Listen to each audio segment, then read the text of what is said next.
In diesem Video werden wir einen Expert Advisor erstellen, der den Awesome Oscillator Indikator verwendet und Trailing Stops einsetzt. Sehen wir uns an, wie wir das machen können. Zunächst müssen wir den Meta-Editor öffnen. Klicken Sie dazu auf das kleine Symbol oder drücken Sie F4 in MetaTrader. Der erste Schritt in unserem Code besteht darin, die Klasse cTrade aus der Standardbibliothek einzubinden. Diese Klasse bietet vereinfachte Handelsmethoden wie Position Open und Position Modify, die zur Verwaltung von Handelsoperationen verwendet werden.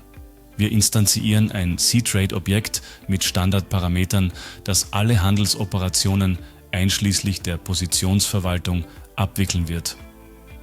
Als nächstes definieren wir mehrere Parameter für die Strategiekonfiguration. Diese Parameter sind in den Eigenschaften des Expert Advisors einstellbar. Der Parameter LookbackBars definiert den historischen Bereich für Hochs und Tiefs, gemessen in Kerzen, mit einem gültigen Bereich von 1 bis 1000 Kerzen. Der Parameter MinCandlesback legt das Mindestalter für ein gültiges Hoch oder Tief fest, mit einem Bereich von 5 bis 50 Kerzen.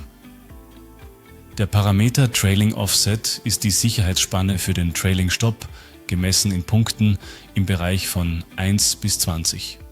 Die Parameter Fast Period und Slow Period definieren die Perioden für die schnellen und langsamen einfachen gleitenden Durchschnitte SMA mit Standardwerten von 5 bzw. 34. Anschließend deklarieren wir globale Variablen und Handles, um den Status zwischen Ticks und Indikatordaten zu speichern. Die Variable AO-Handle wird verwendet, um das Handle für den Awesome Oscillator Indikator zu speichern.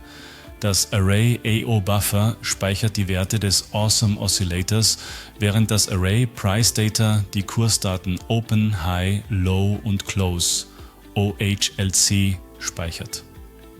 Die Initialisierungsfunktion onInit wird einmal beim Start des Expert Advisors ausgeführt, um den Indikator einzurichten. Wir erstellen ein Awesome Oscillator Indicator Handle für das aktuelle Symbol und den H1-Zeitrahmen. Wir konfigurieren die Arrays als Zeitreihen, das heißt, die neuesten Daten stehen bei Index 0. Die Funktion gibt dann einen Erfolgscode zurück, der anzeigt, dass die Initialisierung erfolgreich war. Die Funktion OpenBuyPosition ist für die Ausführung von Marktaufträgen mit einer bestimmten Lotgröße zuständig. Wir rufen den aktuellen Ask-Preis über Symbol-Info-Double mit dem Parameter Symbol-Ask ab. Dann eröffnen wir eine Long-Position mit den folgenden Parametern: das aktuelle Symbol, die Auftragsart kaufen, eine Positionsgröße von 0,10 Lots, das sind 10 Mikrolots, den Einstiegskurs zum aktuellen Ask-Preis und sowohl der anfängliche Stop-Loss als auch der Take-Profit werden auf 0 gesetzt, wodurch sie effektiv deaktiviert werden. Der Position wird ein Kommentar AO-Position hinzugefügt. In ähnlicher Weise führt die Funktion OpenSell-Position Marktaufträge für Verkaufstransaktionen aus. Wir rufen den aktuellen Bidpreis über Symbol-Info-Double mit dem Parameter Symbol-Bid ab. Wir eröffnen eine Short-Position mit dem aktuellen Symbol der Orderart Verkaufen, einer Positionsgröße von 0,10 Lots, dem Einstiegskurs zum aktuellen Bidpreis und setzen sowohl den anfänglichen Stop-Loss als auch den Take-Profit auf 0, um sie effektiv zu deaktivieren. Der gleiche Kommentar wird der Position hinzugefügt. Die Funktion OnTick ist die wichtigste Preisaktualisierungsfunktion, die bei jedem Tick ausgeführt wird. Hier wird die Hauptlogik der Strategie implementiert.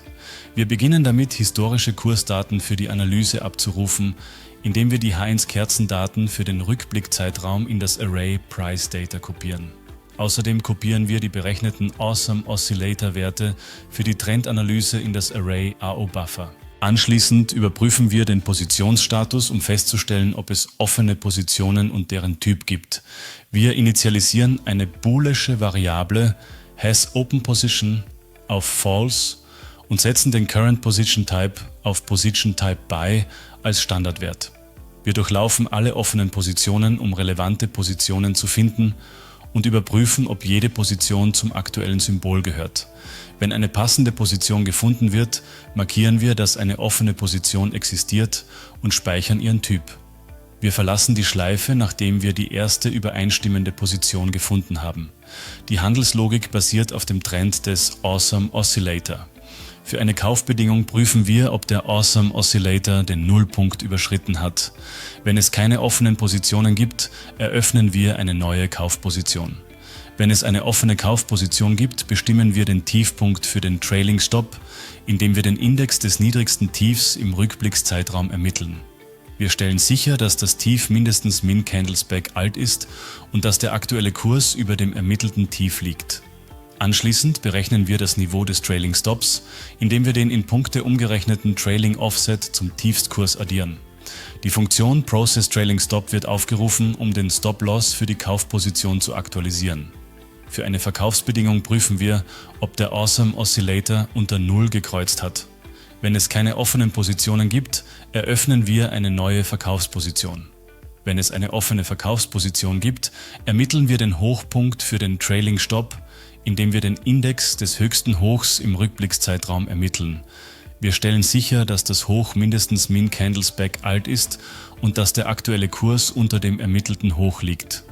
Wir berechnen das Niveau des Trailing Stops, indem wir den in Punkte umgerechneten Trailing Offset vom Höchstkurs abziehen. Die Funktion Process Trailing Stop wird aufgerufen, um den Stop-Loss für die Verkaufsposition zu aktualisieren. Die Funktion Process Trailing Stop verwaltet den Trailing Stop sowohl für Kauf- als auch für Verkaufspositionen. Wir iterieren durch alle offenen Positionen und wählen jede Position anhand ihrer Ticketnummer aus. Wir wenden Filter an, um sicherzustellen, dass die Position dem angegebenen Typ entspricht und zu dem aktuellen Chart-Symbol gehört. Wir rufen den aktuellen Stop-Loss-Wert ab und aktualisieren ihn auf der Grundlage des Positionstyps. Bei Kaufpositionen wird der Stop-Loss aktualisiert, wenn das neue Niveau höher ist als der aktuelle Stop-Loss oder wenn es keinen Stop-Loss gibt.